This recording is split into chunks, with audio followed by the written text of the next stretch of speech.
বাংলাদেশ থেকে সংযুক্ত আরব আমিরাতে সরিয়ে নেওয়া নারী টি-20 বিশ্বকাপের সূচি প্রকাশ করেছে আইসিসি। নতুন সূচিতে আগের মতোই ৩রা অক্টোবর আসর শুরু হয়ে ২০ অক্টোবর ফাইনাল দিয়ে তা শেষ হবে। বাংলাদেশ শারজায় উদ্বোধনী ম্যাচ খেলবে স্কটল্যান্ডের বিপক্ষে। এবছর মেয়েদের টি-20 বিশ্বকাপ হওয়ার কথা ছিল বাংলাদেশে, কিন্তু দেশের রাজনৈতিক পট পরিবর্তনের পর উদ্ভূত পরিস্থিতিতে আইসিসি বাংলাদেশ থেকে সংযুক্ত আরব আমিরাতে নিয়ে গেছে ২০ ওভার ক্রিকেটের এই বিশ্বকাপকে।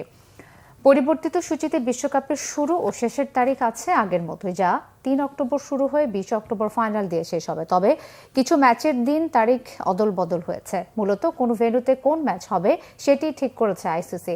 বিশ্বকাপের ২৩টি ম্যাচ দুবাই ও শারজায় হবে। বাংলাদেশ সময় বিকেল ৪টা ও রাত ৮টায় মাঠে গড়াবে ম্যাচগুলো। ৩ অক্টোবর শারজায় বিকেল ৪টায় বাংলাদেশ স্কটল্যান্ড ম্যাচ দিয়ে পর্দা উঠবে বিশ্বকাপের। এ গ্রুপ থেকে বাংলাদেশ এই ভেন্যুতে আরও ২টি ম্যাচ খেলবে। ৫ অক্টোবর বিকেল ৪টায় ইংল্যান্ড, ১০ অক্টোবর রাত ৮টায় ওয়েস্ট ইন্ডিজ প্রতিপক্ষ টাইগার্সদের। গ্রুপে বাংলাদেশের চতুর্থ ও শেষ ম্যাচ ১২ অক্টোবর দক্ষিণ আফ্রিকার বিপক্ষে। দুবাই ম্যাচটি শুরু হবে রাত ৮টায়।